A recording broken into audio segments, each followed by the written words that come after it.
Right. Good afternoon from sunny side Korea. I'm Sonbokon from Korea AU Association, and it's my honor to lead this wonderful and great workshop for 10 days long. Today, we would like to build up the action plan. Before that, let's hear some country report that you already come up with. But I would like to introduce our representative who has a professional expertise in their AU field. Uh, I'm Sonbokon again, and my major area is documentary AU validation. And I'm from private sector side, and I personally conduct AO the documentary validation as well as training AO director or the AO manager in private sector. I also engage in the SME support business in order for them to have AO association with ease. All right, Mr. Joe, please introduce yourself. Nice to meet you, everyone. I'm Hong Young Jo. When you call me just Mita Jo, my surname is Mita Jo. Actually, I'm working at around over 30 years at Korea Customs Service. Actually major in the customs area, AEO. I actually accredited the AO expert by WCO in 2013. As you know, Korea Customs Service introduced the AO program in 2009. At that time, I'm in charge of the developing of AO validation methodology. So I'm very honored and excited to take this opportunity to you. Now I'm currently moved to the regional customs office in the southern area of Korea in Busan. But actually, my main job is the AO the project. So this workshop and I wanted to share our experience and knowledge. Later, we talk more. Thank you.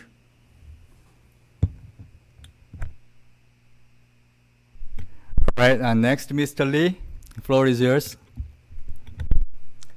Thank you. Thank you for giving me the floor. Yes, nice to meet you. And I'm Changyup Lee. I've been working at the Korea Customs since 2000. And now I'm working at the Korea Customs Valuation and Classification Institute. My major job these days is HS, International Dispute Settlement Team manager of the Korea Customs Valuation and Classification Institute.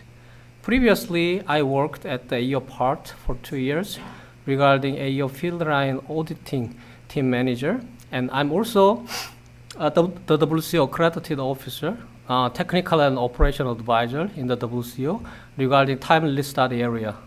So timely study is also very related with the AEO. So AEO is nowadays very important part. So I like to introduce many things regarding AEO and other customs matters. And I hope all of you get the more and more opportunity to understand what is AEO and then how to develop your AEO programs compared to Korea Customs. Thank you. Thank you for listening. All right, thank you, Mr. Lee. The last our participant is Ms. Shim. All right, please. Hello, everyone. My name is Ji-yoon Shim. I'm from Korea EU Association. I'm working with Sonbok. And I'm actually an auditor. I'm actually performing the documentary audit for AEO certification. So hope I can give you some details on the documentation auditing or the auditing process.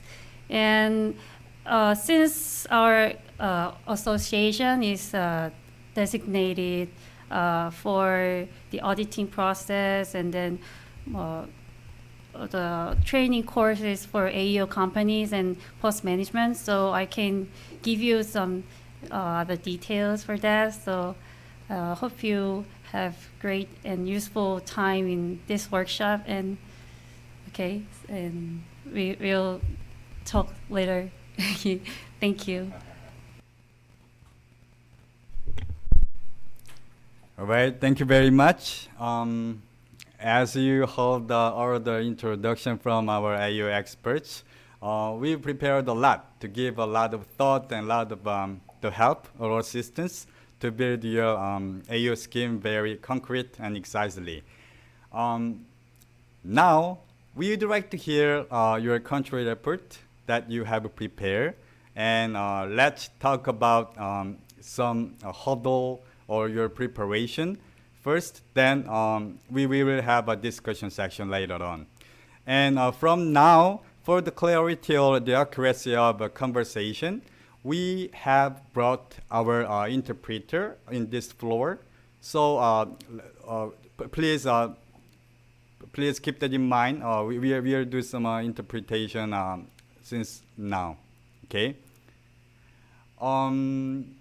I don't know who's gonna make a presentation for your country report.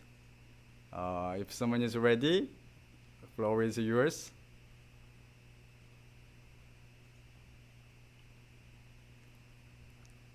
Yes, good morning. Miss Jenny Nardo will present our country report. She's one of our account managers. Thank you. Thank you, ma'am.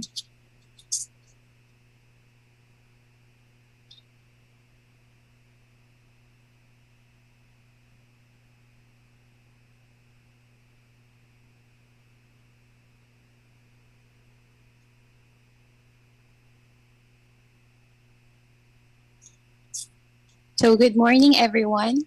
May I just check if my audio is clear? Yes, ma'am. Thank you. So once again, good morning to our hosts from the COICA from the COICA and my colleagues from the AO Interim Office. I am Jenilyn Menardo, the Account Manager of the Accreditation Unit of the Interim AO Office, and I am pleased to present and respectfully submit the country report for the Philippine AO program.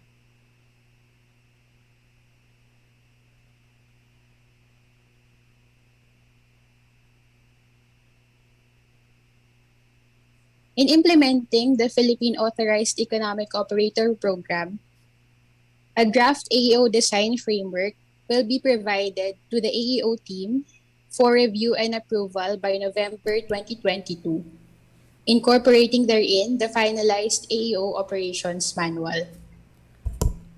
Can I translate? Is it okay? Yes, please. 네, 코이카 동료 여러분, 주최측 여러분, 그리고 AEO의 임시사무소 동료 여러분 반갑습니다. 저는 AEO에서 지금 현재 크레디테이션 부분을 담고 있는 젠림이라고 합니다. 오늘 발표를 먼저 시작하겠습니다. 필리핀의 AEO 프로그램을 구현함에 있어서 AEO 설계 프레임워크 초안을 저희가 11월까지 검토 및 승인을 위해서 AEO 팀에 제공하고 있으며 여기에 최종 AEO 운영 매뉴얼이 포함되고 있습니다. Please go ahead. Thank you. In addition, an AEO blueprint of operation will be produced, providing for the behind-the-scenes details of the vision. The AEO blueprint helps decide which systems and what technology the AEO office requires to succeed. This will also capture the capacity gap between the current and future states of the AEO program. 네, 그리고 저희 비전의 어떤 비하인드 씬즈라는 세부 사항을 제공하는 AEO 운영 청사진이 생성되고 있습니다. 그리고 AEO 청사진이라고 하면 이제 AEO의 사무국이 성공적으로 운영을 하기 위해서 필요한 시스템이나 기술을 결정하는 데 도움이 되는 내용을 담고 있습니다. 또한 AEO 프로그램의 현재 상태 그리고 미래 상태를 저희가 진단하고 그 역량 격차를 저희가 분석하는 것이 포함됩니다. Thank you. The finalized AO blueprint will be provided to the AO office for review and approval in February 2023, as changes would be introduced in a gradual manner to ensure the seamless flow of activities without sacrificing the necessary and priority activities to be accomplished. 네, 최종 AEO에 대한 청사진은 저희가 2023년 2월을 저희가 목표로 검토 및 승인이 이루어질 것이며, 그를 위해서 이제 AEO 사무국에 제공될 예정입니다.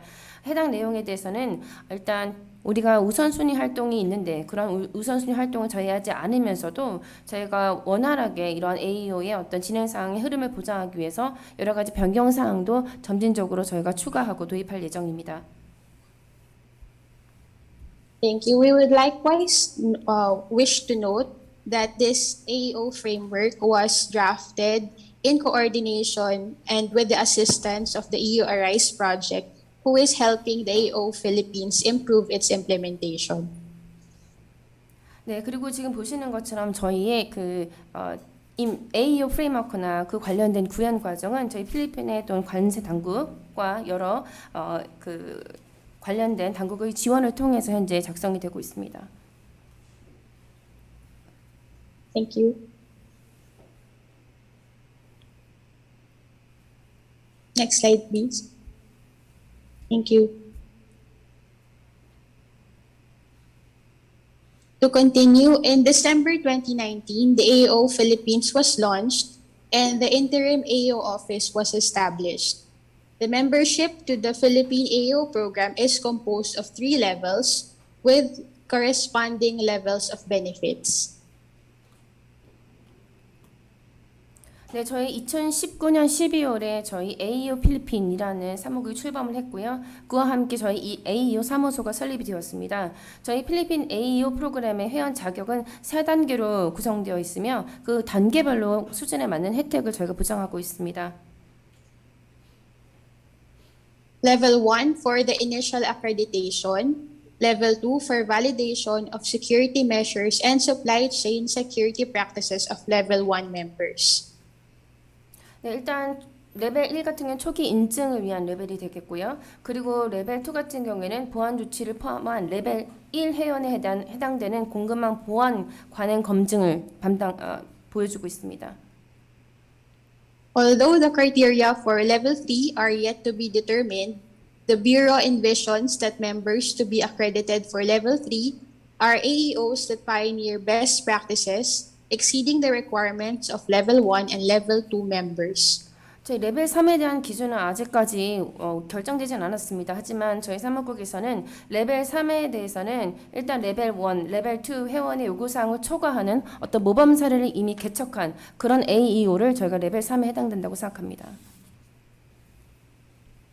The pilot implementation of the AO program focuses on importers and exporters before extending to other entities in order to ensure that the highest standards are applied and enjoyed by the AO members as the Philippines navigates its way to the full implementation of the program. 저희 AU 프로그램의 어떤 시범 구현에 대해서는 일단 수입업자, 수출업자를 중점으로 타겟으로 하고 있습니다. 그렇게 하면서 저희가 필리핀의 이 AU 프로그램 완전한 구현을 향해 달려감에 따라서 AU 멤버들이 가장 높은 기준을 적용하고 행용할 수 있도록 점점 더 확장해 나갈 예정입니다. As of date, there are 2 Level 1 accredited AO members, namely Toyota Motor Philippines Corporation and Panasonic Manufacturing Philippines Corporation. Toyota is currently being evaluated for Level 2 accreditation. 지금 현재 저희 레벨 1 인증에 해당되는 AEO 회원은 2개 회사입니다. 도요타와 그리고 패나소닉이 있습니다. 도요타는 현재 레벨 2 인증을 위해 평가를 진행 중에 있습니다. Finally, the Philippines has been actively participating in the ongoing negotiation for ASEAN Authorized Economic Operator Mutual Recognition Agreement and for a bilateral MRA with Israel and China. 네, 마지막으로 필리핀 현재 아세안 AEO MRA를 진행 중에 있으며, 그리고 이스라엘과 중국과는 양자 MRA 협상에 적극 참여하고 있습니다.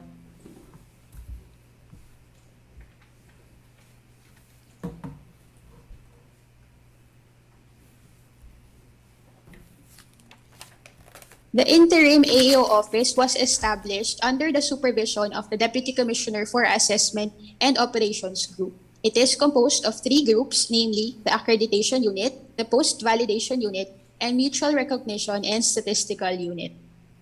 저희 일단 임시 AEO 사무실에 대한 것을 말씀을 드리면 해당 AEO 임시 사무소는 저희 평가 및 운영 그룹 부국장님의 감독하에 설립이 되었습니다. 그리고 현재 3개 그룹으로 구성이 되어 있는데요. 인정단위, 사후 검증단위, 그리고 상호 인정 및 통계단위 이렇게 3개의 그룹입니다.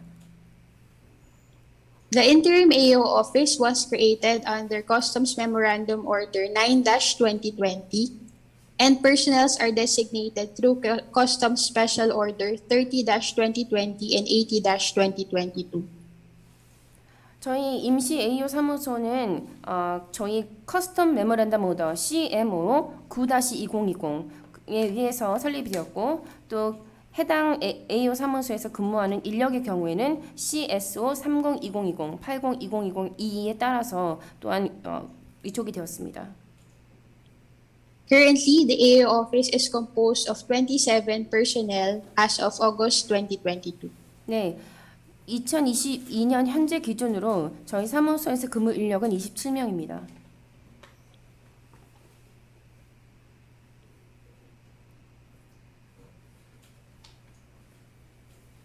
The breakdown of the said 27 personnel are reflected on the slide, including the salary grade, the salary grade where they belong to, and the age brackets. 네, 지금 현재 AEO 임시 사무국에 있는 27명의 구성원들에 대해서 도표를 통해서 저희가 나누어 봤는데요. 이 27명의 일단 소속된 급여 등급 그리고 연령대 등의 세부 내역을 보실 수 있습니다.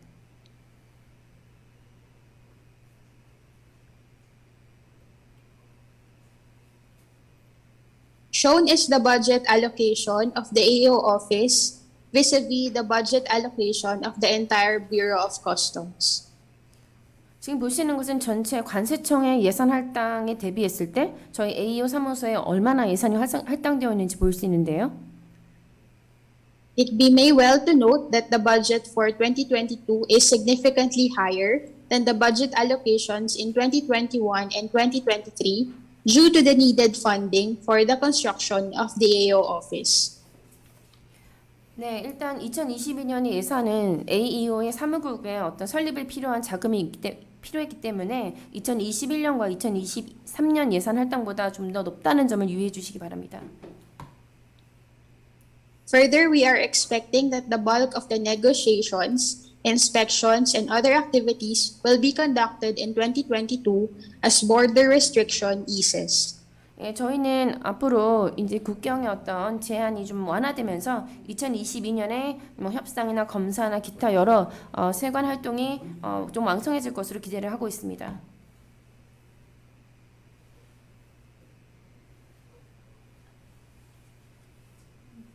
As to the total amounts of international trade from January to July 2022, around 76 billion tons, amounting to $83 billion worth of shipment have been imported to the Philippines. 저희 2022년 1월에서 7월까지의 무역 총액을 환산을 해봤습니다. 총 760억 톤 정도 되고요. 미화 830억 달러의 선정량이 필리핀으로 수입이 되었습니다.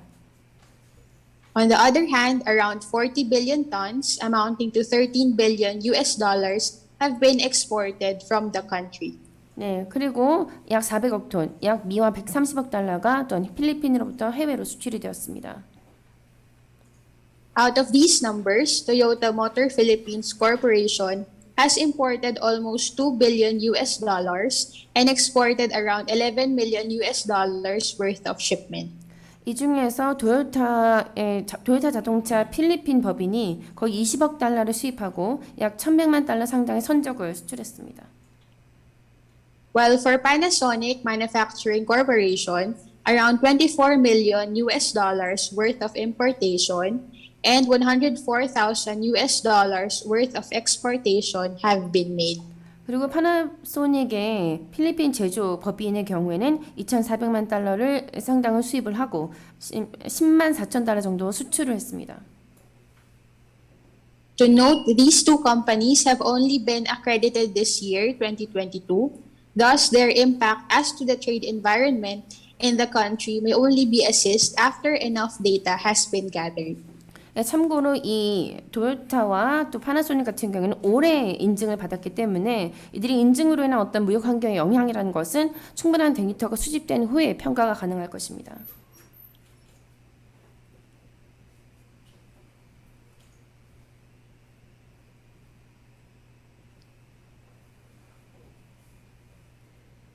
Under the current rules and regulations of the Bureau of Customs, the following entities may apply as an AEO: importer and exporter, CBW and CFW, customs brokers.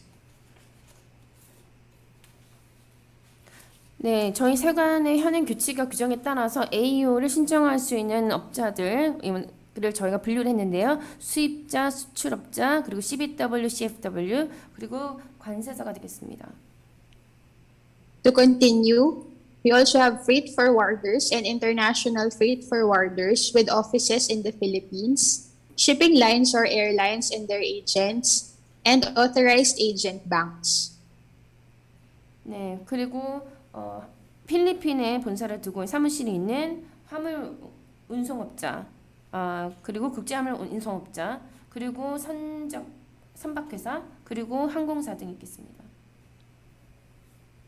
Lastly, we have local transport operators and their facilities and equipment, foreign suppliers, manufacturers, and other entities in the logistics and international supply chain accredited as AEO by another country, with which the Philippines has a mutual recognition arrangement or MRA. 네, 저희 또한 지역 운송업자나 또는 시설 장비, 물류 이런 것들에 대한 공급업체, 그리고 제조업체, 그리고 기타 필리핀 MRI를 체결한 다른 국가의 AEO가 되겠습니다. As mentioned earlier, however, priority is given to importers and exporters before expanding the program further. 제가 앞서 말씀드린 것처럼 지금 현재 주역 대상은 수입자와 수출자이기 때문에 프로그램이 좀 더 확대되기 전에 이 두 그룹에게 우선권이 주어질 예정입니다.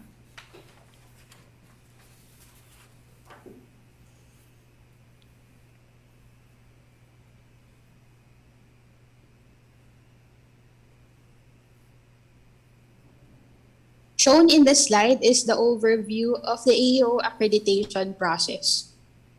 지금 보시는 내용은 AEO의 인증 프로세스의 개요를 저희가 대략적으로 표현했습니다. First is the pre-screening, 첫 번째 사전 심사고요. then the application for level 1, which involves evaluation and validation, 그리고 레벨 1에 대한 신청, 여기에는 평가와 검증이 포함됩니다. and application for level 2, which involves revalidation. 네, 레벨 2에 대해서는 여기에선 재검증이 포함되고 있습니다. For level 3, this refers to highly compliant AEO members, which, as mentioned earlier, is yet to be determined as we proceed with the implementation of our AEO program. 네, 레벨 3은 아까 말씀드린 것처럼 정확히 결정되지 않았지만 일단 레벨 1과 2를 준수하고 그 이상을 준수한 굉장히 준수력이 높은 그런 부분을 레벨 3으로 저희가 규정하고 있습니다. Amidst the current COVID-19 pandemic and restrictions in travel and mobility, we continue to carry out our AEO program plan of activities through online seminars, orientations, and meetings. 저희가 코로나로 인해서 여러 여행과 이동 제한이 있었기 때문에 온라인 세미나나 오리엔테이션이나 회의를 통해서 계속해서 저희가 활동을 해왔습니다.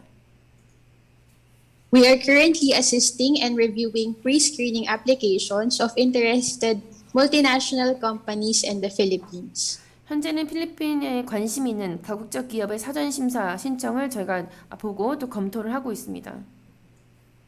Likewise, we are working on streamlining the AEO accreditation process and implementing virtual processes. We consider this as a viable option for the new normal and a useful tool to complement traditional validations and procedures and processes. 저희가 마찬가지로 AO 인증 프로세스를 좀 간소화하는 차원에서 가상 프로세스, 벌추얼 프로세스를 구현하기 위해 노력을 하고 있는데요. 이것을 저희가 어떤 뉴 노멀을 위한 실행 가능한 옵션이자 또 전통적인 어떤 검증 절차나 프로세스를 보완할 수 있는 도구로서 생각하고 있습니다.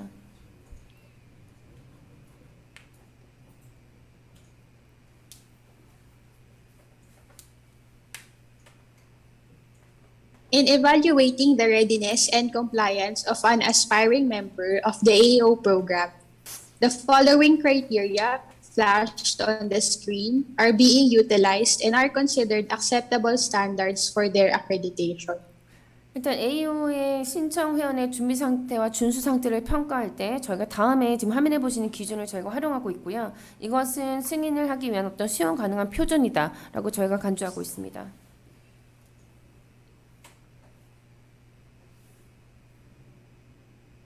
As the Bureau of Customs moves toward a more modernized and globally enhanced operation, we encourage our stakeholders to take advantage and enjoy the benefits of our AO program, of our partnership towards a secure trade facilitation. Thank you and good morning. 네, 일단 저희 관세국도 보다 현대화되고 또 국제화됨에 따라서 이해관계자에 대한 안전한 무역 촉진을 할 수 있는 파트너십을 촉진하기 위해 저희가 AOA 프로그램의 이점을 적극 활용하고 또 향유하도록 권장하고 있습니다. 경청해 주셔서 정말 감사합니다.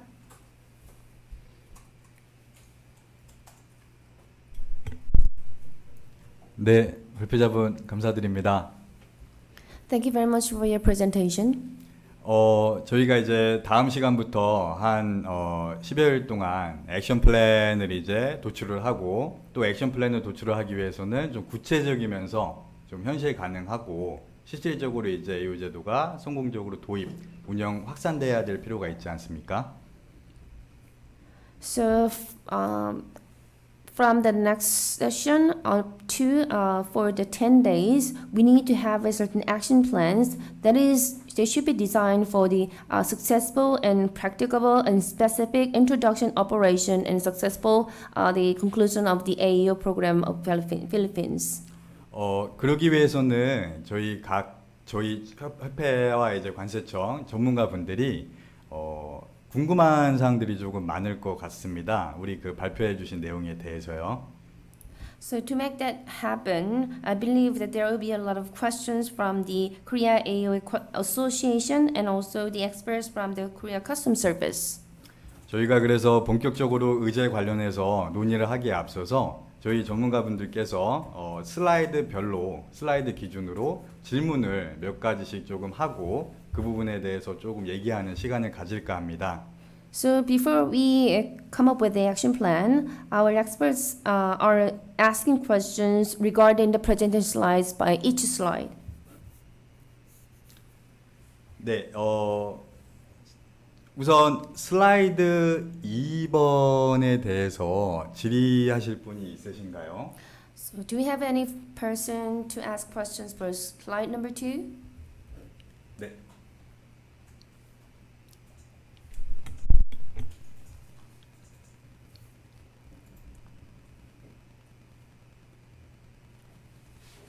네, 제가 질문 하나 드리고 싶습니다.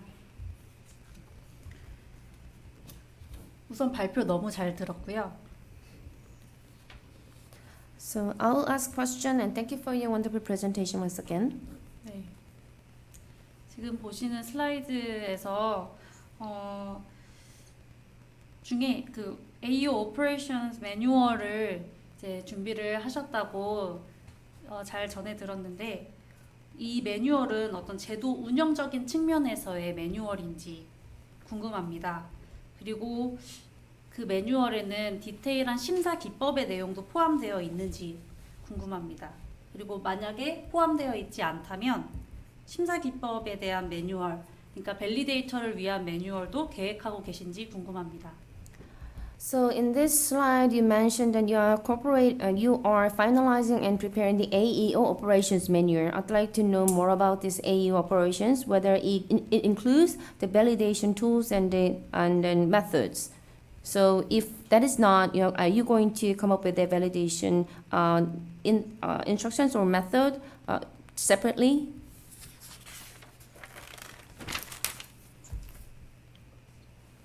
Yes, to answer your question, the AO operations manual already includes the validation procedures, but since the AO office is the AO program is new to the Philippines, we want to harmonize and standardize our evaluation and validation process. Thus, those are included in the AO operations manual. 네, 이미 저희 그 해당 AEO 오퍼레이션 매뉴얼에는 저희 발리데이션 프로세스가 이미 포함이 되어 있습니다. 하지만 필리핀의 경우에는 AEO라는 프로그램 자체가 새롭기 때문에 기존에 저희 가지고 있는 평가와 어떤 검증에 관련된 것과 함께 조화하는 그런 과정이 필요한 상황입니다.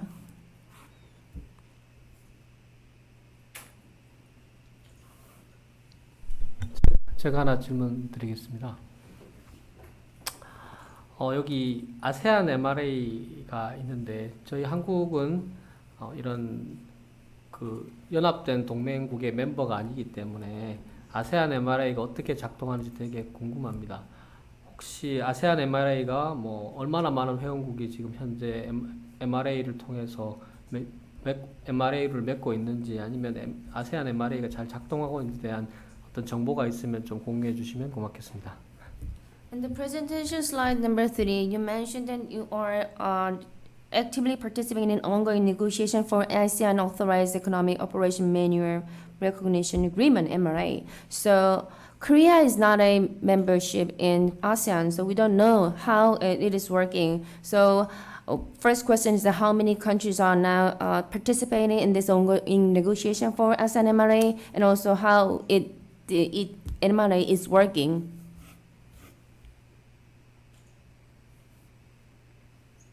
So the ASEAN AO MRA is currently, as you know, the ASEAN has 10 member countries, but only 7 of those member countries has now operational AO programs. Now, the ASEAN AO MRA is done on a pathfinder basis, meaning those countries that are ready to implement can join and sign the MRA agreement. So as a part of this process, this includes first paper comparison among 10 member states of their AO program, and then joint validation conducted online, and physical visits have been conducted to evaluate the validation process of other ASEAN member states.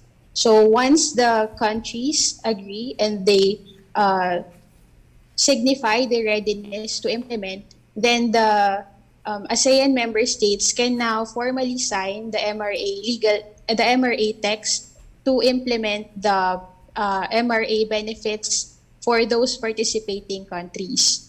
So the implementation is targeted to be by 2025 in accordance with the roadmap of the ASEAN MRA. 네. 일단 현재 아세안 회원 중에 7개국이라 하면 현재 지금 AU가 오퍼레이셔널 운영적인 능력을 갖추고 있는 7개국에 한해서 지금 현재 참여를 하고 있습니다. 사실 지금 저희가 진행하고 있는 MRA 관련된 경우에는 정말 바로 작동하는 MRA라기보다는 이런 국들이 함께 참여할 수 있는 패스파인더, 어떤 탐색적인 모습을 갖추고 있는 MRA가 진행된다고 하고 있습니다. 그래서 그런 기준에서 페이퍼, 문서 관련된 부분이 현재 중점적으로 이루어지고 있습니다. 그리고 일단 온라인을 통해서 저희가 조인트 발리데이션을 이루어진다라고 생각하고 있고요. 그러고 난 다음에서 물리적으로 저희가 방문을 해서 그거에 대해서 한 발리데이션 심사를 하는 것으로 저희가 생각을 하고 있습니다. 일단 그렇게 함으로써 한 나라가 그와 관련해서 다른 아세안 나라에 대해서 그 부분에 준하다는 것을 인증하게 되면 저희가 MLA 사인을 맺고 거기에 대한 어떤 좋은 장점들을 구현해서 확립할 수 있도록 하는 것입니다. 그렇게 이루어지는 것이 저희 과정이고요. 현재 저희 구현 목표는 2025년을 저희가 목표로 하고 있습니다.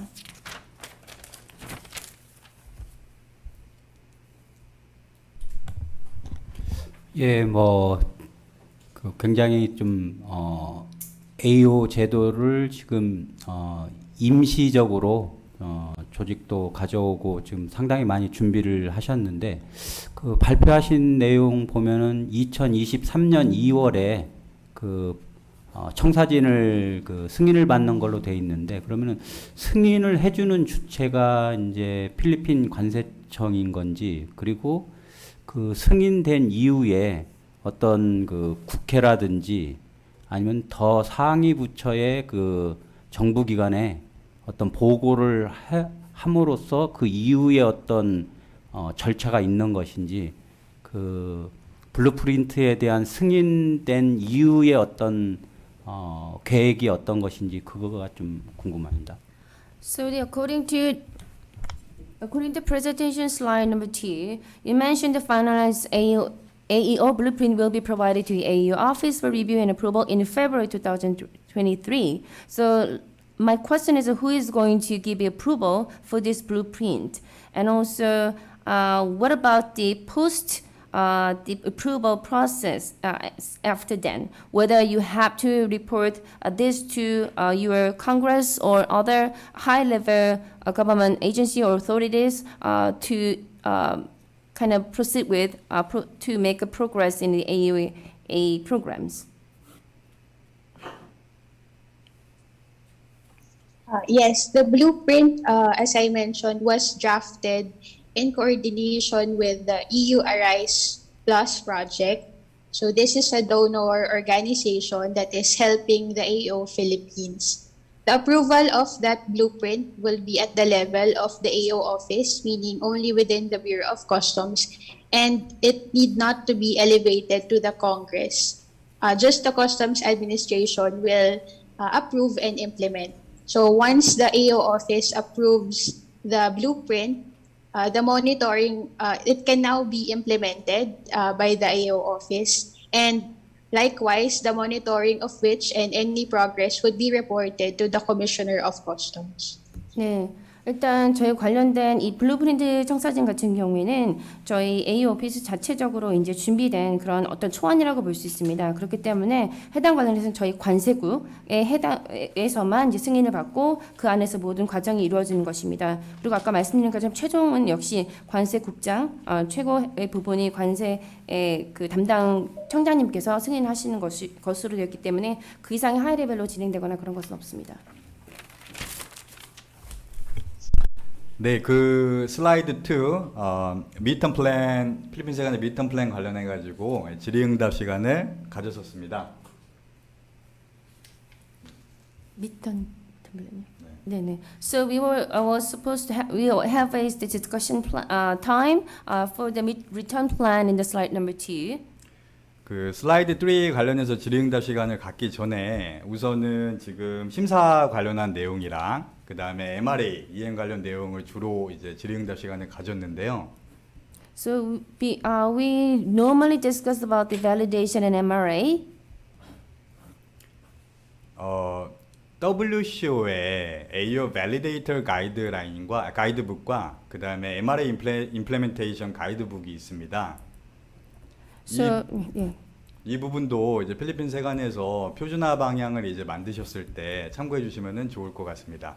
So as far as I know, there are AEO validation guidebook and also AEO MRA implementation guidebook in WCO. So when you make a harmonization or standardization in your AEO program, please refer to those sites, those information.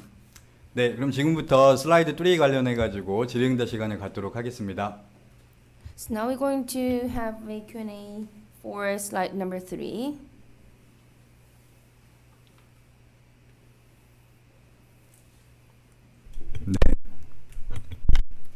네, 안녕하세요.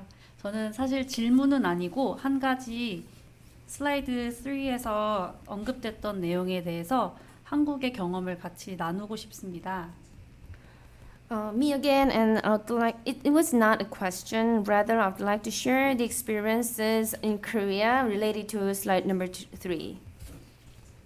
네, 지금 필리핀 AU에는 레벨을 세 가지로 구분하고 있다고 하셨습니다. 한국도 마찬가지입니다.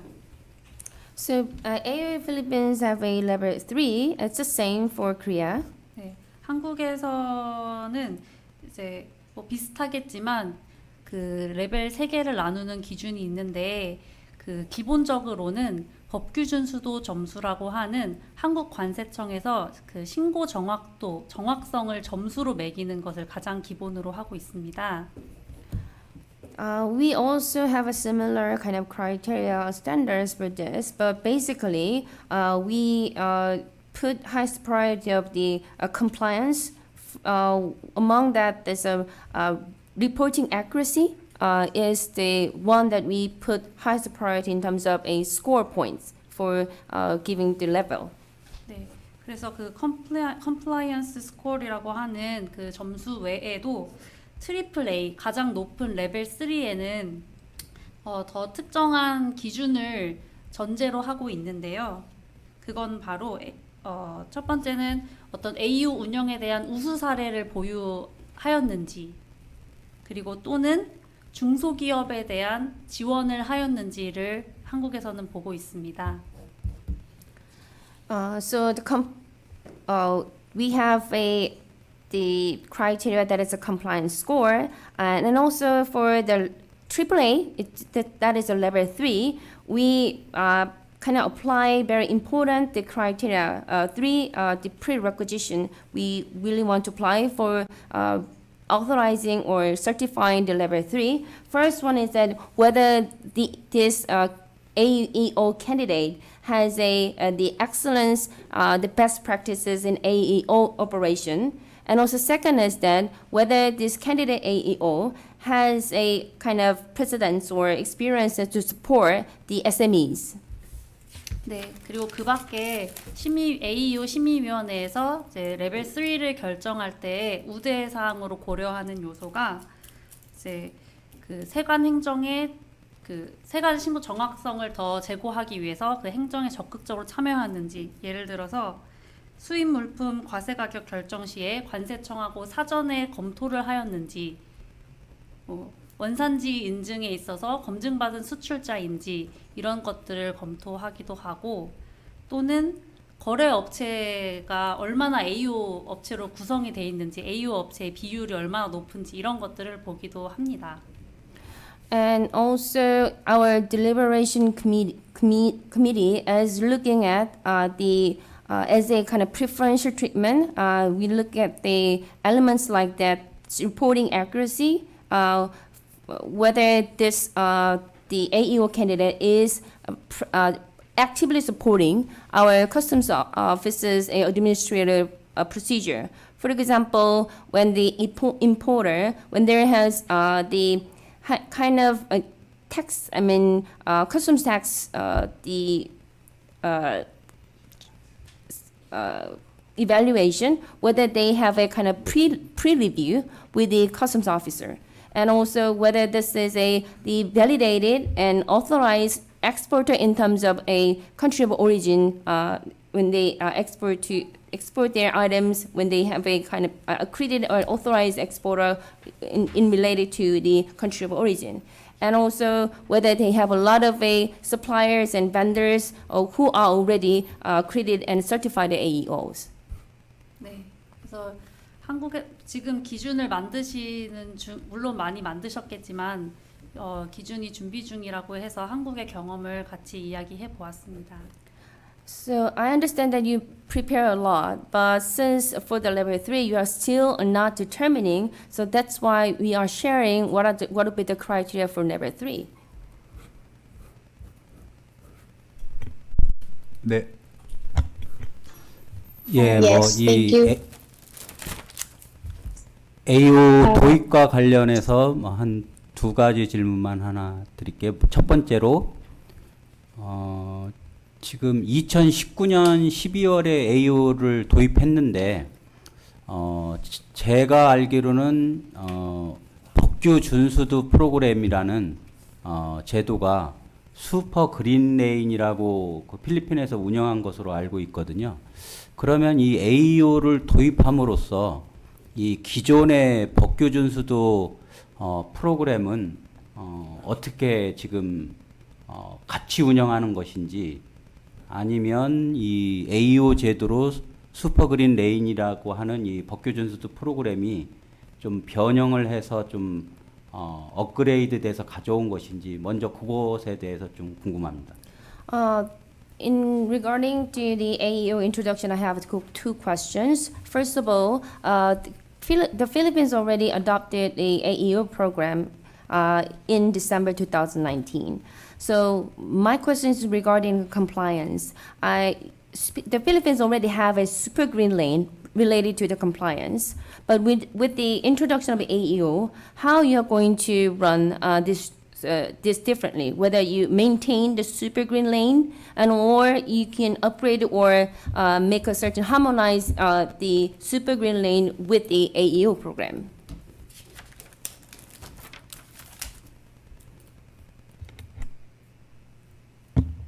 Yes, first I would like to comment on the sharing made earlier. We thank you for the inputs on the level 3.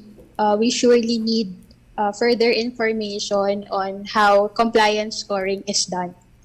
Now to answer for the SGL program. So the SGL program is only for importers, while the AO program involves currently importers and exporters and has plans to further expand to other supply chain entities.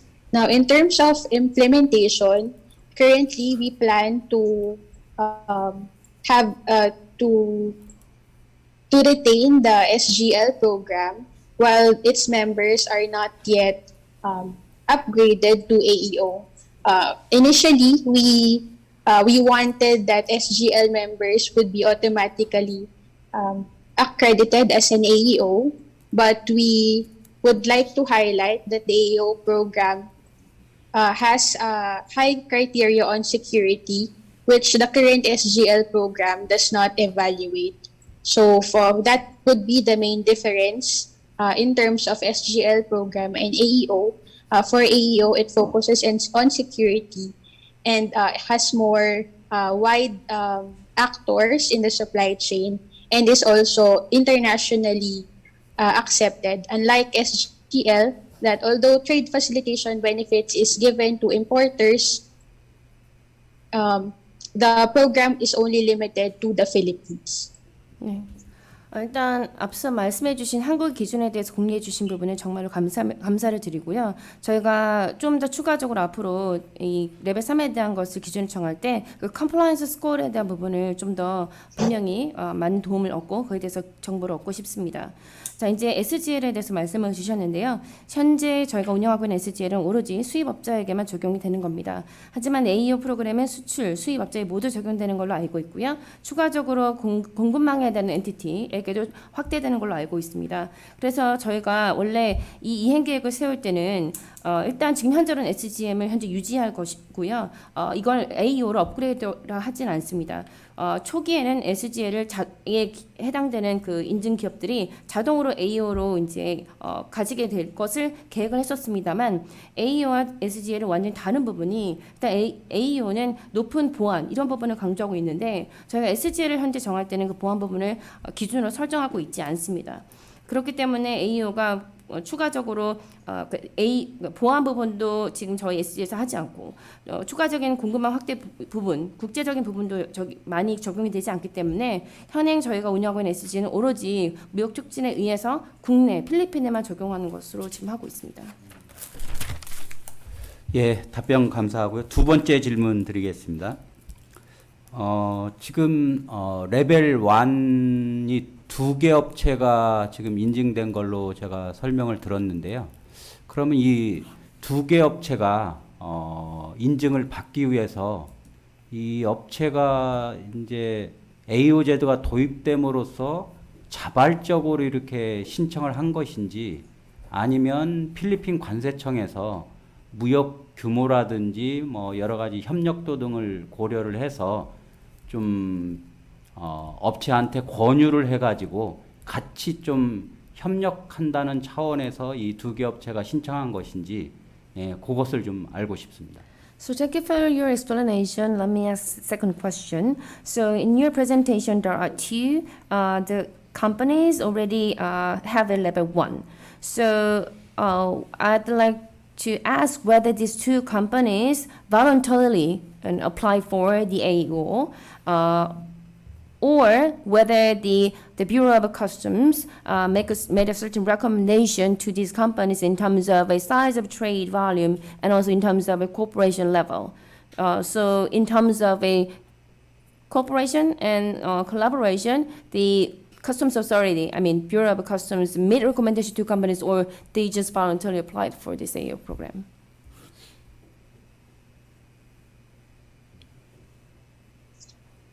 So at the start of the implementation of the program, the AO office conducted awareness programs to encourage companies to apply to the AO program.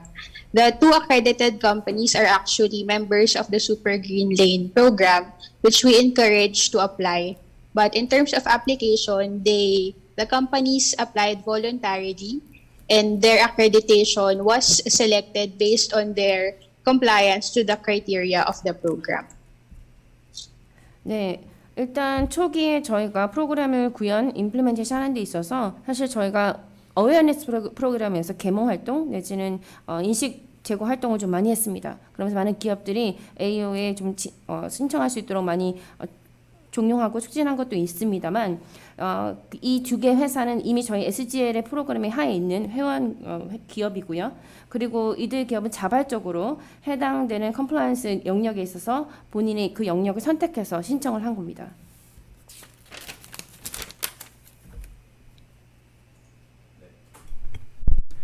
네, 지금 슬라이드 3번 관련해가지고 MRA 부분이라든지 그 다음에 이제 제도 도입 시 때 이제 유사제도 이제 관련해가지고 조금 이제 개선 사항들을 이제 도출하셨는데요. So in the slide number 3, I can see that there is a certain improvements compared to the existing programs. 우리나라도 한국관세청에서 2009년에 AO 제도 도입 당시에 아름다운 관세행정 파트너 제도라든지 아니면은 관세청 부서는 아니지만 국토해양부에서 시행 중이었던 상용화주 지정업체라는 제도를 많이 참고하였었습니다. So, for example, in Korea, when we introduced AEO program in 2009, we also kind of applied or benchmarked the existing programs, like the programs of the beautiful partnership with the Korea Customs Services. That's the program name, and the other one is that the commercial, the Ford shipping liners, led by the Ministry of Land and Maritime Affairs. 해당 제도의 제도 시작 당시 때 이제 문제점이라든지 그다음에 운영 방안이라든지 제도 확산 등을 사전에 벤치마킹해서 성공적으로 도입 그다음에 운영 확산할 수 있도록 AO 제도를 도입할 때 많이 참고하였었습니다. So what we did is that we also figured out any kind of current issues and problems, and also operation directions on policies, and also the propagation of the existing system. We analyze all this and then reflect our AO program in terms of in order to make a successful introduction and propagation. 네, 한국관세청의 제도 도입 당시에 이제 운영, 그다음에 이제 확산 방안 등은 다음 시간에 자세하게 이제 다뤄보기로 하고요. So for the operation and also expansion plan of the Korea Customs Service will be introduced and discussed in the next session. 슬라이드 4번과 5번 관련해가지고 질의응답 시간을 지금부터 갖도록 하겠습니다. So now we're going to ask questions regarding slide number 4 and 5. 질문사항 있으신 전문가분들은 질문해 주시기 바랍니다. If there are any questions from the experts, please feel free to ask questions.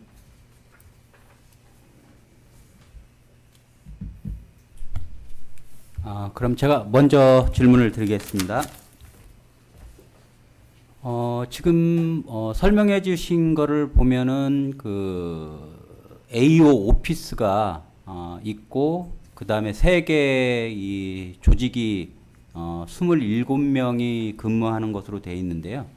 이 근무 장소가 본청에서 다 하나의 조직에서 근무를 하는 것인지 아니면 본청에 이제 별도 조직이 있고 그다음에 각 세관에 이제 그 인증을 하기 위한 팀이 따로 이렇게 좀 구분해서 근무를 하는 것인지 근무 형태를 좀 어떻게 되는 것인지 궁금합니다.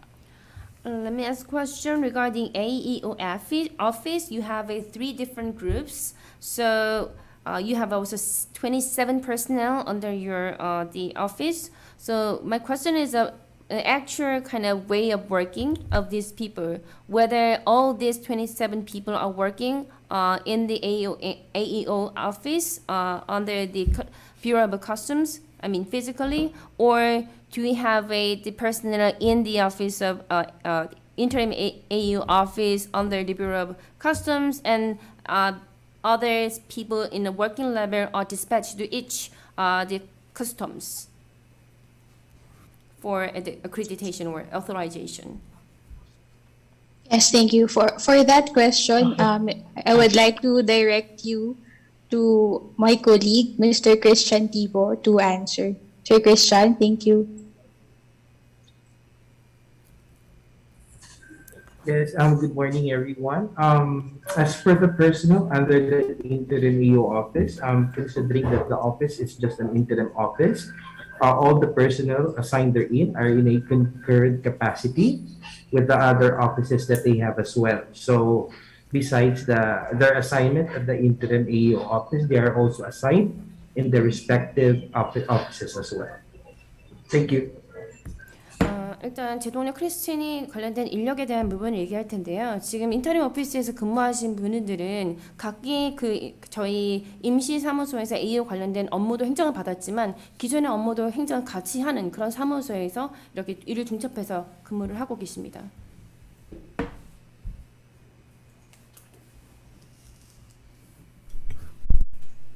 또 다른 질문 혹은 코멘트 있으신 분 있으실까요? 현재 지금 27명이 근무 중이라고 했는데 업무상 아직 도입 초기 단계라서 그렇게 업무가 과중하진 않을 것 같은데 현재 업무 상황은 어떤지, 인력이 더 필요하신지라고 생각하시는지 그래서 한번 여쭤보고 싶습니다.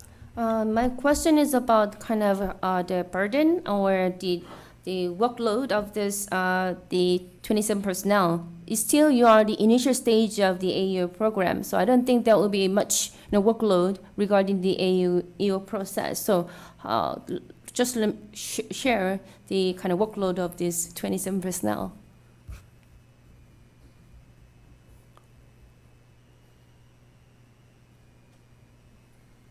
Is it too much? Yes. Yeah, thank you. As to the workload, actually, we are all in a current capacity and holding, most of us holding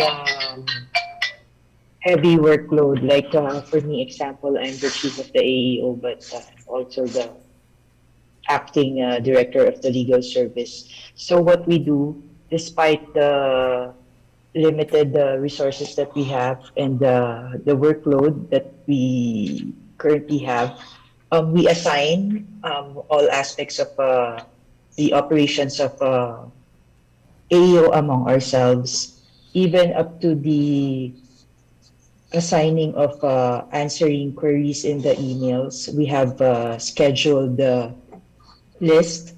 For example, for this week, this personnel will answer the emails of all the queries for AEO. Apart from the current mandates that we have in the AEO office. For example, since we are still under negotiations as to the MRAs. So the MRA personnel of the AEO interim office also helps the accreditation unit as well as the validation unit. So that's how we work around the operations of AEO at this point. 일단 저희 AO에서 근무하는 사람들의 업무량을 말씀을 드리면 일단 관세국의 리걸 서비스 밑에 일하는 분들이 현재 일을 하고 있고요. 관련된 업무량에 대해서는 저희 굉장히 조율을 해서 일을 진행을 하고 있습니다. 예를 들면 관련된 AO 관련해서 이메일이 온다 이랬을 때 이번 주에 이메일 관련 수신을 해서 내용을 담당해야 하는 사람 이 사람이다 이렇게 정을 하고 있고요. MRA를 담당하신 분이 또 어크리디테이션도 같이 진행하고 이런 식으로 업무를 양을 조율을 하고 있습니다.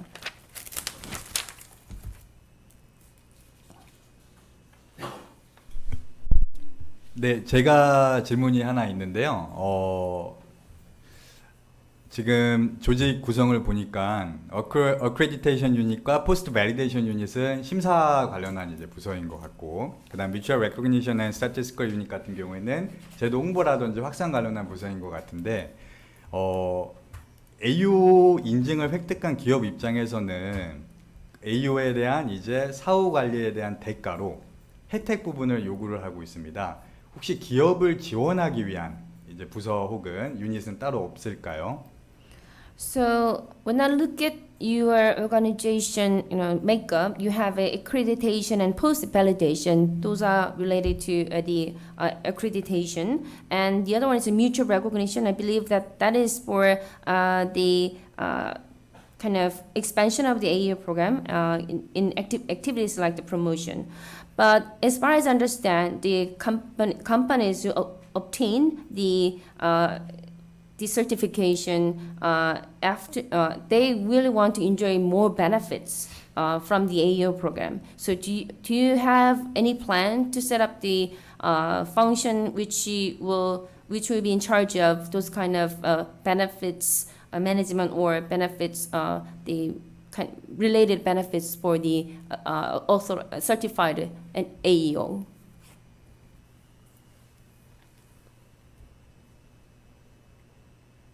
So the benefits that we currently provide are also based on our guidelines.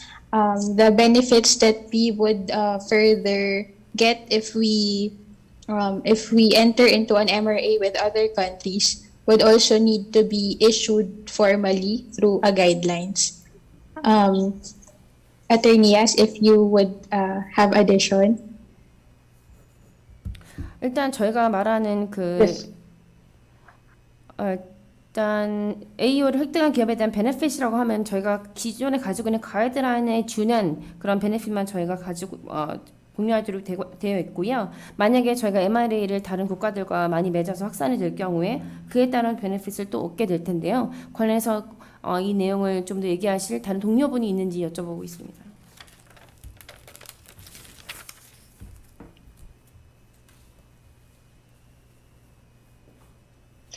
Yes, if I may add, as mentioned earlier, we have an existing compliance program.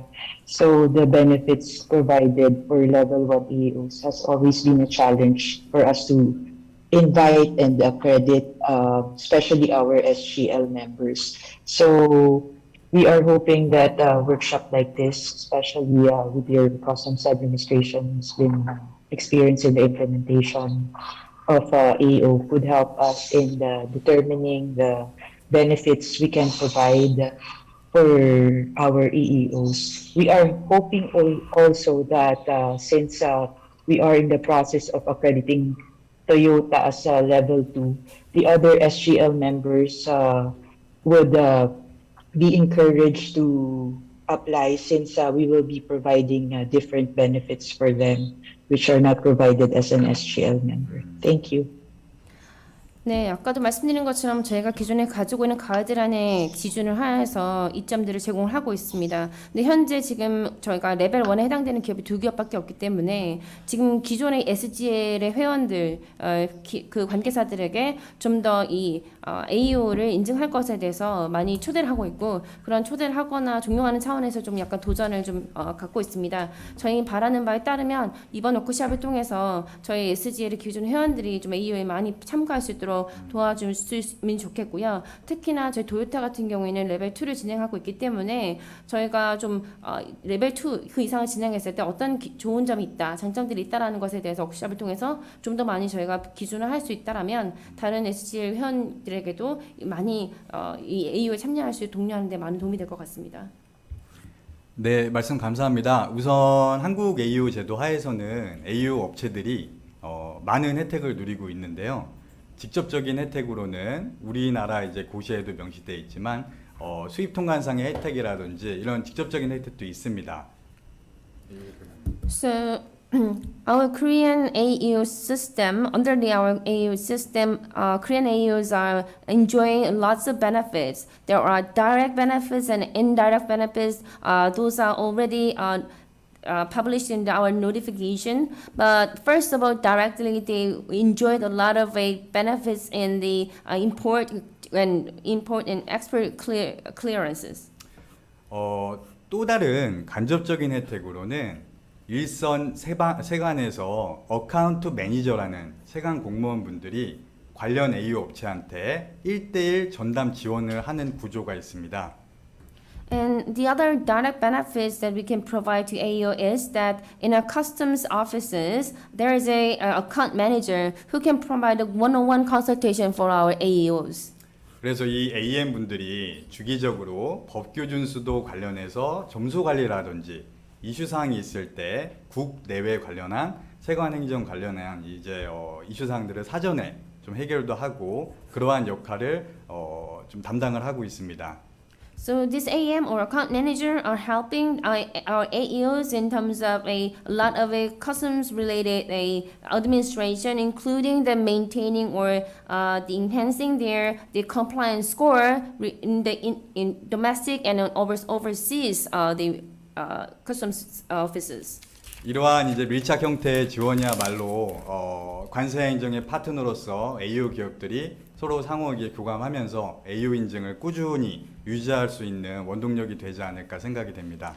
This kind of dedicated and closer support for AOAs is very important in terms of a partnership, so that they can maintain their AOA certification status for a longer time, since they can enjoy a lot of benefits. 네, 그럼 지금부터 슬라이드 6번, 7번 관련해 가지고 질의응답 시간을 갖도록 하겠습니다. Now we're going to have a Q&A for slide number 6 and 7.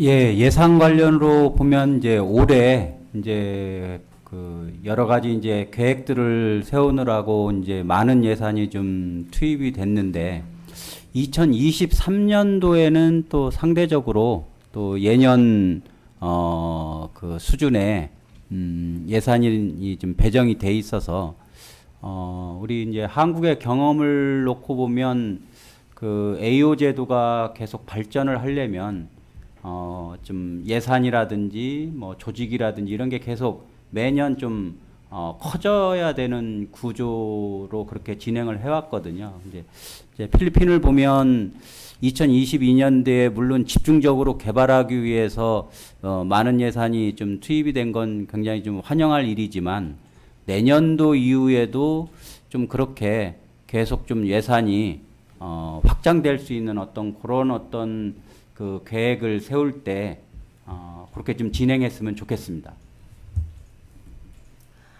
So I can see that the 2022 you have a big amount of budget for AEO office. I understand because you have a lot of plans to implement this year. But when you look at the budget in 2023, the level of budget is very similar to 2021 level. So when you look at our the past experiences in Korea AEO office, we had to expand our budget, increasing the budget every year in order to have a successful operation of our AEO program. So it's very welcoming to see that you have a big amount of budget for 2022, but the successful progress and development of AEO program, you also have to expand your budget. So do you have anything in mind regarding budget? Yes, in terms of budget, we would like to explain that the budget for 2023 is allocated for AEO office, but it is flexible. We can add additional budget if needed. The biggest expenditure we had was in 2021 due to the funding of the construction of the AEO office and procurement of office and equipment supplies for our personnel. Now, the budget we understand is ideally increased yearly, but in our case, since we have partnered with various donors in funding our trainings and seminars, then we have not included those items in our budget for 2023. 네, 저희 일단 2023년에 해당된 예산 같은 경우에는 좀 유연성이 있다라고 생각합니다. 필요성이 있을 때는 더 추가가 될 수 있다라는 가능성 말씀 먼저 드리고 싶고요. 2021년의 예산 같은 경우에는 사실 저희의 그 AEO 사무소 건설과 관련해서 여러 가지 조달품, 그런 비품들, 인력 관련된 부분 이런 부분이 굉장히 많았기 때문에 해당 금액이 지금 설정이 되었던 겁니다. 저희가 이 지금 보시는 예산에는 사실 예산이 연별로 확장이 되는 게 맞고요. 근데 중요한 것은 저희의 이러한 여러 가지 도움을 위한 어떤 공여 도너나 어떤 이런 어떤 기여를 하는 예를 들면 트레이닝이나 세미나 이렇게 기여도가 있는데 그런 부분에 대한 예산을 저희가 여기 반영하지 않았습니다. 그래서 그런 것까지 반영한다면 더 많은 금액이 2023년에도 할당이 되었다라고 해드릴 수 있을 것 같습니다.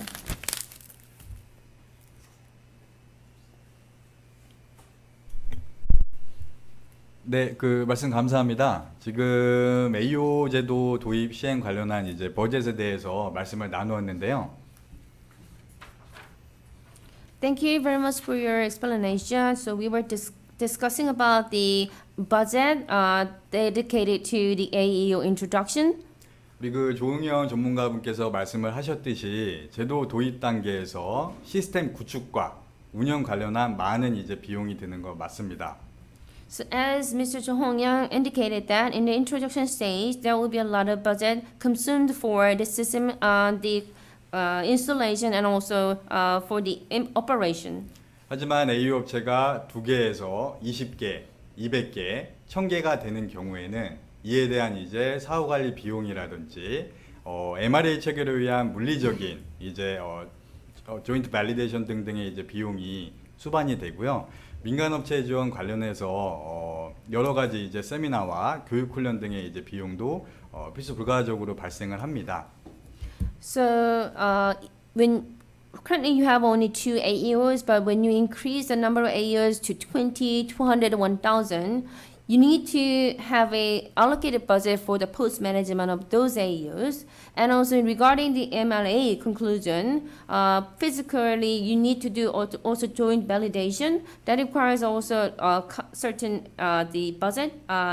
Since it requires certain expenses, and also we need to also provide a training and seminars for the private sector, so that also requires a certain budget allocation as well. 네, 이러한 부분은 참고하셔가지고 예산 편성시 때 반영하였으면 좋을 것 같습니다. I hope you will reflect those kind of a budget expansion points, so when you properly plan your budget for the future. 네, 그럼 지금부터는 슬라이드 8과 슬라이드 9, AO 신청 부문, 그리고 AO 서류 심사 혹은 이제 공인 심사, 기법 관련한 내용인데요. 이 부분에 대해서 질의응답 시간을 갖도록 하겠습니다. So next, we are going to have a Q&A for slide 8 and slide number 9 regarding the accreditation and application of AOs.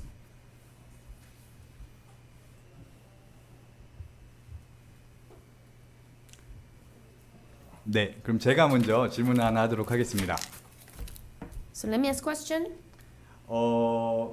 지금 수출입 업체부터 시작해서 이제 물류 업체 그리고 관세사 부문까지 신청 부문은 이제 다양하게 있는데요. So there are various the kind of domain that the related stakeholders can apply for. For example, exporter and also logistic companies and also the certified customs brokers. 이 중에 파일럿 테스트를 가장 먼저 수출 수입 업체로 하신 이유가 어떤 게 있을까요? So you said that you're going to focus on the export and importers in the pilot stage. Could you elaborate more on that why you did that?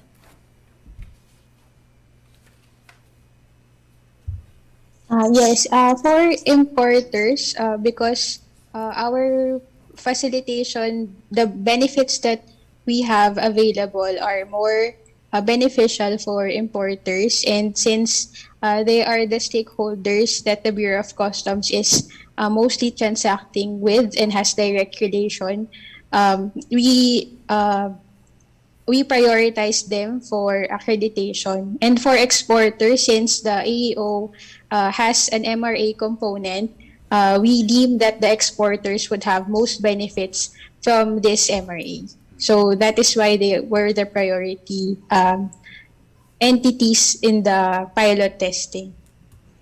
네, 일단 저희가 기존에 저희 수입업자들이 저희가 드릴 수 있는 어떤 베네핏이랄까 이런 이점이나 혜택들이 수입업자들이 가장 많이 누릴 수 있는 것이라 생각했기 때문에 첫 번째 수입업자를 꼽은 거고요. 그리고 저희 AO 프로그램 자체 MRA라는 요소가 담겨져 있기 때문에 이런 부분이 수출업자에 굉장히 도움이 될 것이라는 생각에서 이 두 가지를 저희가 이 두 수입업자 수출업자를 저희 시범 프로그램의 주요 타겟으로 정했습니다. 안전한 수출입 공급망을 구성하기 위해서는 수출 수입 부문뿐만 아니라 지금 제도 참여에 부문을 다루고 있는 물류업체의 참여도 굉장히 중요하다고 생각합니다. In order to kind of have a very safe and stable the export and importing supply chains, we need to address the importers and exports as well as the companies and also entities under the logistic the industry. 말씀해 주신 대로 수출 부문의 경우에는 MRA 체결을 위해서 노력을 이제 진행하시면 될 것 같고요. 수입 부문은 수입 통관상의 혜택 플러스 알파 기타 등등의 어떤 탄지블한 혜택을 부여하시면 될 것 같습니다. So as you pointed out, that for the exporters, you can make a efforts to conclude as many MRAs as possible, and also for the importers, you can also provide a benefits in terms of a customs clearance. 상대적으로 가시적인 혜택이 덜할 부분 것으로 예정되는 물류 부문에 대해서는요, AO 공인 기준 상에 수출 수입 업체들이 인증을 받기 위한 요건에 거래업체 관리라는 부분이 있습니다. 제가 아까 그 발표하실 때 슬라이드에서도 봤었습니다. So actually, you might think that the many logistic companies and forwarders and shipping companies, they might not have a kind of visible and tangible benefits from the AO program. But when you look at our accreditation criteria, in order to have a certification of AOS for exporters and importers, they need to fulfill the requirements such as a management of their vendors and suppliers. 그렇게 되면 수출입 업체들의 물류 거래 업체들 또한 AO 제도에 참여를 하고 이에 대해서 필리핀 세간의 수출입 안전한 공급망이 구성이 되지 않을까 생각이 듭니다. So when it comes to the managing their vendors, the exporters and importers, they have a lot of vendors related to the logistics. So if we, that is also important point that we need to embrace all those logistic related companies so that the Bureau of Customs in Philippines can also maintain a stable the supply chains in terms of a customs related affairs. 혹시 질문사항 있으신 전문가분들 계십니까? 네, 제가 한 가지 질문 드리겠습니다. 여기 나와 있는 AEO를 받을 수 있는 주체들 중에서 다른 것들은 저희가 뭐 한국에서도 다 같이 운영하고 있긴 한데 은행이 AEO 제도에 들어오는 이유에 대해서 제가 잠깐 물어보고 싶습니다. 은행은 한국에서는 AEO 자격을 주고 있지 않기 때문에 한번 여쭤보고 싶습니다. So for the entities who can apply for AEO, I understand the list of the members, but what about the authorized agent banks? Because in Korea, banks are not applying for the AEO, and also we are not giving a certification to the banks. So I'd like to know why is that?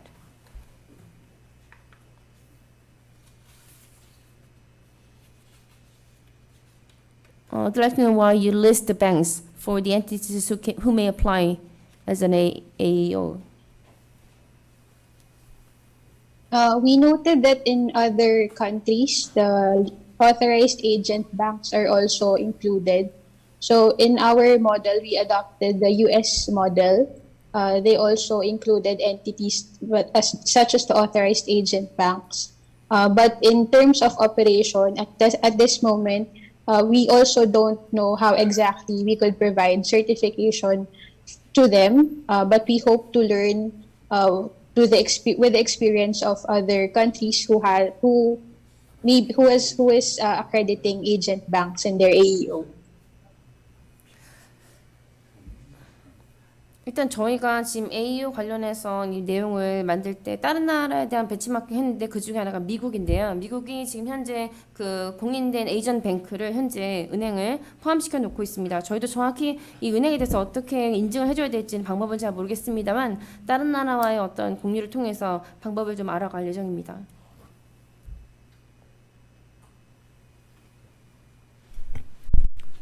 네, 제가 질문이 하나 더 있는데요.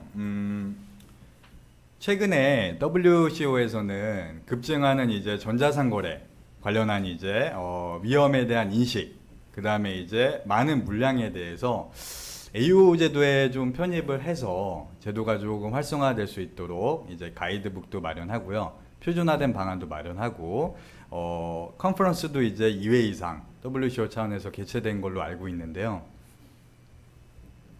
So WCO already acknowledged the trend of the dramatic increase of the e-commerce, and also they already acknowledged the risks related from the e-commerce, and the volume of the e-commerce has been dramatically increased nowadays. So they really, the WCO wants to see that those kind of e-commerce trade also incorporate into the AEO programs and also make it very much active in these AEO programs. So they came up with a guidebook for that, and also seeking and explore any kind of standardized method for that. And also they also hosted a conference regarding this issue.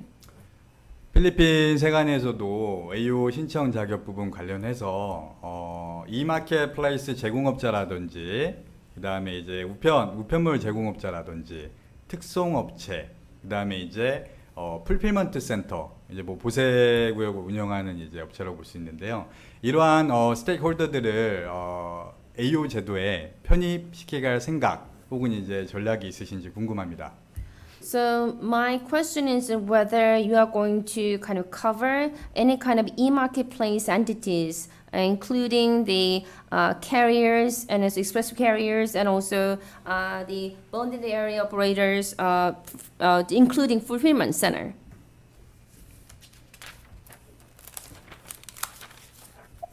Yes, in our discussion with the EU Arise, our donor, they were also discussing about the e-commerce for AEOs. So we are considering e-commerce to be accredited as well. But as to the guidelines, we would need to further consider and discuss with our partner donors for the assistance on how to implement such process. 네, 저희 EU Arise라고 해당 지금 AO 프로그램에 대한 편성에 작성을 도와주고 있는 업체에서 최근에 이 전자상거래 업체에 대한 어떤 AO 편입승에 대해서 얘기를 한 바 있습니다. 하지만 관련한 저희가 여러 가지 고려해야 될 사항을 지금 있기 때문에 그런 부분에 대한 지원이 얼마나 이루어질 것인지 이런 부분에 대한 고려를 충분히 한 후 아마도 생각해낼 것 같습니다.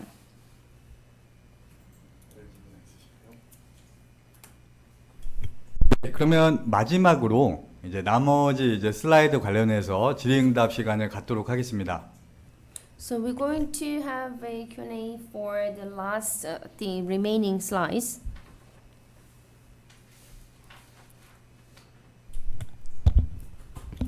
예, 뭐 슬라이드 9페이지 보면은 지금 그 프리스크리닝이 있고 레벨 1이 있는데 약간 프로세스는 거의 똑같은 것 같아요. 뭐 그러면은 이 프리스크리닝하고 레벨 1의 차이가 좀 정확히 뭔지 뭐 제가 좀 이해하기로는 약간 프리스크리닝은 약 컨설팅 개념으로 좀 해주는 것인지 예, 그게 좀 궁금합니다. 왜냐하면 프리스크리닝에도 보면 온라인 밸리데이션이 있고 온사이트 인스펙션이 있거든요. 이거는 이제 그 레벨을 그 주기 위해서 하는 행위인데 이게 프리스크리닝에 들어가 있어서 이 레벨 1하고 좀 차이가 뭔지 좀 궁금합니다.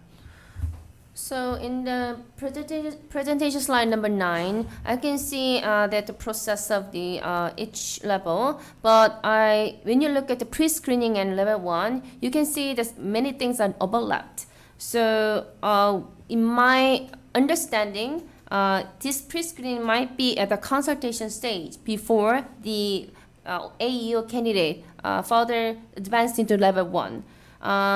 But when you look at the pre-screening, document evaluation, online validation, on-site inspection are all these kind of activities for the giving the level 1. So could you explain what are the differences between the pre-screening and level 1? So in terms of process, the pre-screening and level 1 certification, we agree it's the same. There's also document evaluation and on-site validation conducted. However, the pre-screening process is more flexible in terms of processing time, as it allows the applicant to complete the requirements before they apply. Now, for level 1, the processing time is only 90 days from application. So it would be shorter for the applicant to complete the requirements, knowing that there is still starting for the accreditation. So that is why by the time that they apply for level 1, if they undergo the pre-screening, the AO office is confident that the applicant would be approved and is ready to be an AEO after they undergone the pre-screening process. 네. 일단 저희가 프리스크리닝 프로세스를 거친 다음에 해당되는 이 기업의 경우에는 레벨 1을 빠르게 진행할 수 있다는 장점이 있고요. 지금 보시는 것처럼 레벨 1 같은 경우에는 90일이 걸리지 않습니까? 그래서 프리스크리닝을 거쳐서 많은 시간을 단축한 다음에 레벨 1으로 이렇게 빠르게 승인을 받고 인증을 받을 수 있다는 부분이 차이가 있습니다.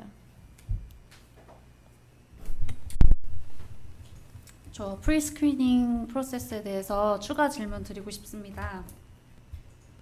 I'd like to ask further questions about pre-screening. 그럼 이 프리스크리닝은 그 여기서 검토하는 범위는 이제 본 심사, 이제 실제 심사랑 범위 자체가 같은지 궁금합니다. So here, pre-screening and level 1, they both have an online validation on-site inspection. What about the scope of the validation items, whether they are same or pre-screening is a little bit narrower or wider than level 1? 예를 들어서 프리스크리닝에서는 뭐 기본 결격 사유 포인트만 보는지, 그리고 뭐 본심사에서는 전체 공인 기준에 대해서 검토하는지, 이런 범위가 같은지 다른지가 궁금하고요. 그다음 두 번째로 이 프리스크리닝이 필수 사항인지 궁금합니다. So, for example, whether you are looking at just a disqualification factors for the candidate in pre-screening, and then you are looking at the official evaluation for in the level 1. So I would like to know the kind of scope of the evaluation items for this pre-screened the candidate and level 1 candidate. Yes. For the pre-screening, it's basically the same criteria that we look at for level 1. So for the pre-screening, we basically assign an account manager to have a consultation with the applicant and make an evaluation whether or not such applicant would meet the criteria, the general criteria and the security criteria. So these are the same criteria that we look at when we try to evaluate for level 1 as well. So the scope of the evaluation that we do for the pre-screening and for the level 1 are basically the same. 네, 일단 저희가 프리스크리닝에 해당되는 어떤 그 평가 내용, 심사 내용이 사실 레벨 1과 다르지 않습니다. 그래서 해당 그 신청자가 특히나 뭐 시큐리티, 보안 측면에서 일반적인 요건을 갖추었냐를 저희가 프리스크리닝 통해서 약간 컨설테이션을 하는 그런 관계로 매니저가 담당해서 그런 부분 진행하고요. 말씀하신 스코프 면에서, 범위 면에서는 평가 내용이, 심사 내용이 똑같습니다. 한국에서도 비슷한 프리스크리닝 절차가 있는데 이제 예비 심사라고 preliminary audit이라는 용어로 씁니다. 한국에서는 대신 이게 어떤 필수 사항은 아니고 업체가 기본적으로 신청하기 전에 이제 기본 결격 사유, 법규 준수도 컴플라이언스나 또는 이제 재무 건전성 부분에서 기본 요건을 충족하는지 등을 이제 옵셔널하게 이제 그냥 자율적으로 점검해 볼 수 있도록 그렇게 절차가 마련이 되어 있습니다. So we have a similar one in Korea. It's not pre-screening, we call it's a preliminary auditor stage. So in this stage, we just look at whether the candidate can be disqualified before they further apply for the level 1. For example, compliance and also finance soundness. So optionally, the candidate can choose this before they apply for level 1.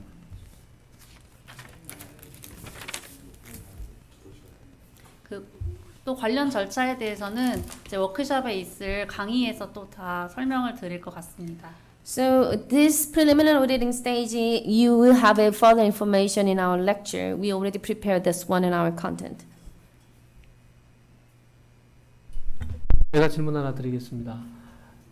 제가 아까 조금 전에 프레젠테이션 들을 때 버추얼 심사가 있다고, 코로나 때문에 버추얼 심사를 진행한다고 들었는데 버추얼 심사는 어떻게 진행하는지 진행 방식에 대해서 궁금해서 한번 설명을 부탁드리겠습니다. So in the presentation slide number 9, you mentioned that due to COVID-19 there are restrictions, so you are kind of carrying out the virtual activities. So I'm not sure whether it's a virtual evaluation and validation process. So could you please elaborate more about your virtual activities under the AEO program? For the virtual activities under our evaluation, first we do conduct online evaluation. In the online evaluation, we request the company to be present, especially the concerned department, depending on the level of security that we will be discussing. The online evaluation basically takes the whole day, scheduled per specific topic on the different criterias under the Philippine AEO program. However, because of the easing of the securities right now, we are also conducting physical evaluation as well. One of our applicants, they have requested for a physical evaluation. So we are conducting that in lieu of the online evaluation, as we are already permitted to have a face-to-face meeting with with our applicants. So that's what is involved in our online evaluation.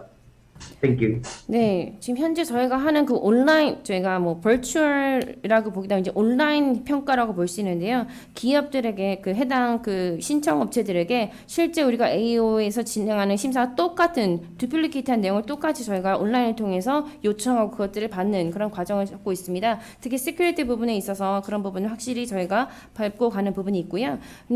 보안적이나 이런 부분에서 굉장히 좀 완화가 된 상황에서는 저희가 또 이제 물리적으로 저희가 평가하는 것, 그래서 실제로 면대면으로 하는 활동도 지금은 이제 대기를 하고 있는 상황입니다.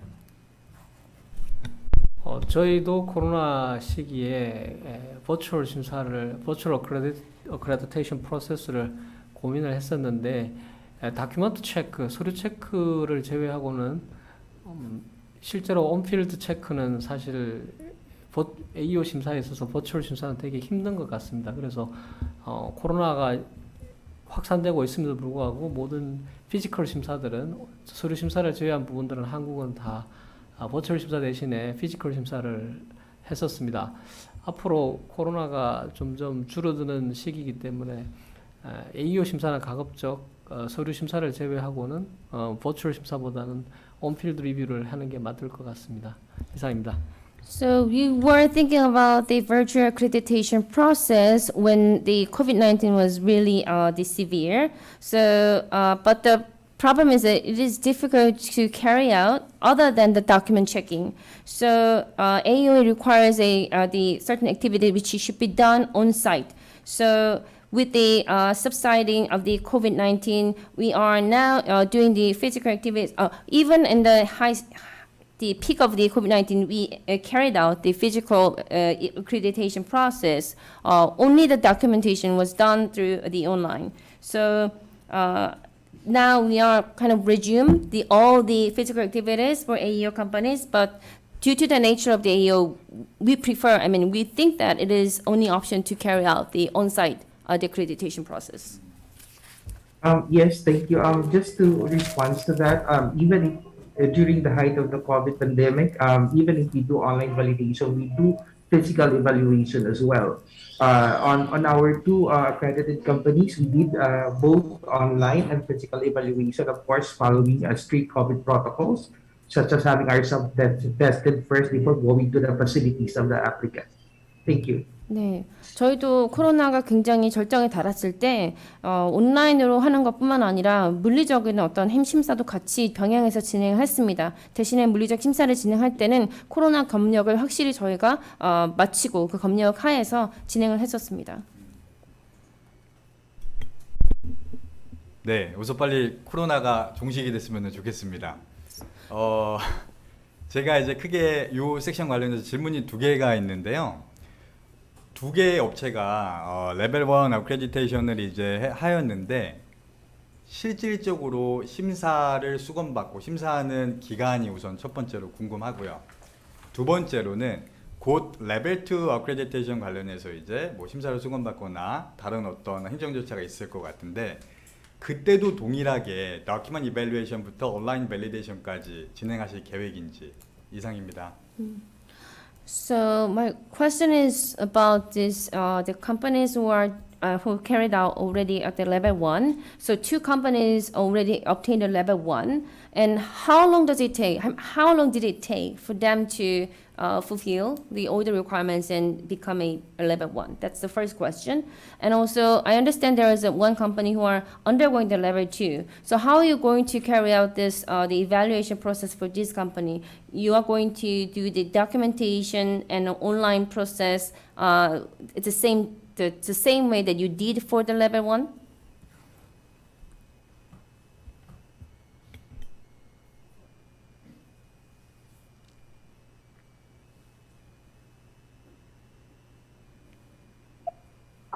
Yes, for the first company that we accredit, it was Toyota. Actually, they took about a year before they completed the requirements, and also because the visits have been postponed due to the pandemic at that time, because they submitted their documents around last quarter of 2020, but they were only accredited the first quarter of 2022. So the COVID-19 has really impacted the process of evaluation, but also to share, it also allowed us to explore more on the online options. We created also the AEO portal to cater for for the applicants who wish to submit despite the pandemic. 네, 일단 저희가 처음으로 이 인증을 받은 기업이 토요타였는데요. 토요타가 실제로 이 요건을 맞추기까지 우리가 사전에 얘기했던 건 1년이라고 생각했습니다. 하지만 코로나로 인해서 1년이 훨씬 더 걸렸죠. 그래서 마지막으로 이들이 서류를 제출한 게 2020년 4분기였고 실제 인증을 받아서 레벨 1이 된 게 2022년 1분기였습니다. 그렇기 때문에 그만큼 이제 코로나 영향을 받았다고 생각이 되고요. 저희는 이제 이런 신청 업체들의 어떤 그 편익이나 이런 것들을 저희가 좀 더 그것에 맞추기 위해서 온라인도 역시 같이 진행하면서 할 예정입니다. And now to answer for the level 2 process, it's the same process and criteria, but now the guidelines provide that it must be completed within 1 year from their level 1 accreditation. So the highlight for the level 2 is to review the foreign exporters or the foreign suppliers of the company, as well as their continuing compliance with the criteria. That would be the difference for level 2. 네, 일단 저희 레벨 1을 이제 진행한 토요타가 다시 한번 이제 레벨 2를 진행하게 되는데요. 지금 현재 기준에 보면 레벨 1을 취득하고 1년 내에 레벨 2로 진행하기로 되어 있습니다. 이를 위해서는 이 해당 기업의 수출 그리고 거래하는 업체들에 대한 인증이 들어가야 되는데 그런 부분이 아마도 레벨 1과 레벨 2와의 차이점이 되겠습니다. 네, 말씀 감사합니다. 그 심사의 중복성 관련해 가지고 조금 이제 말씀을 드리면요. So, thank you very much for your explanation. Now, I'm going to share the information regarding the accreditation or the evaluation redundancy and overlapping. AO 신청 업체가 만약 관련 부처에서의 시행하고 있는 뭐 출입 통제라든지 시설 장비 관련한 인증을 보유하고 있다면 이 부분에 대해서는 공인 기준에 대해서 심사를 할 때 뭐 생략하거나 완화해서 적용하는 그러한 이제 완화책도 필요하다고 생각이 듭니다. So we believe that we need to have a certain relief of and more mitigating certain the the items that we need to apply for the AEO company. If this related entity have already certified their entry and exit the control, as well as their equipment certified for AEO, in that case we can skip or relieve a certain the rules and the items apply for this entity. 또한 레벨 1에서 레벨 2로, 레벨 2에서 레벨 3로 이제 상향을 신청하는 AEO 공인업체에 대해서는요. And also for those who are applying from level 1 to level 2 or from level 2 or level 3 as an upgrading application. 기존의 AEO 공인 기준을 충족하기 위한 문서화된 SOP나 매뉴얼 등은 이제 특별한 어떤 사유가 있지 않는 한 좀 완화돼서 적용을 하고, 이에 대한 실제 임플리멘테이션, 즉 실행 부분으로 집중해서 이제 심사를 한다면 관세행정 인력의 어떤 이제 부담 완화라든지 이제 수검자인 업체 입장에서에도 부담 완화로 이제 좀 작용되지 않을까 생각이 듭니다. So for this AEO certified company, I mean AEO, in terms of a documented SOP or manuals, we can relieve the restriction or rules regarding that, and then we really focus on certain implementations part. In that case, we can lessen the burden for the officers working in the customs office as well as those AEO candidates.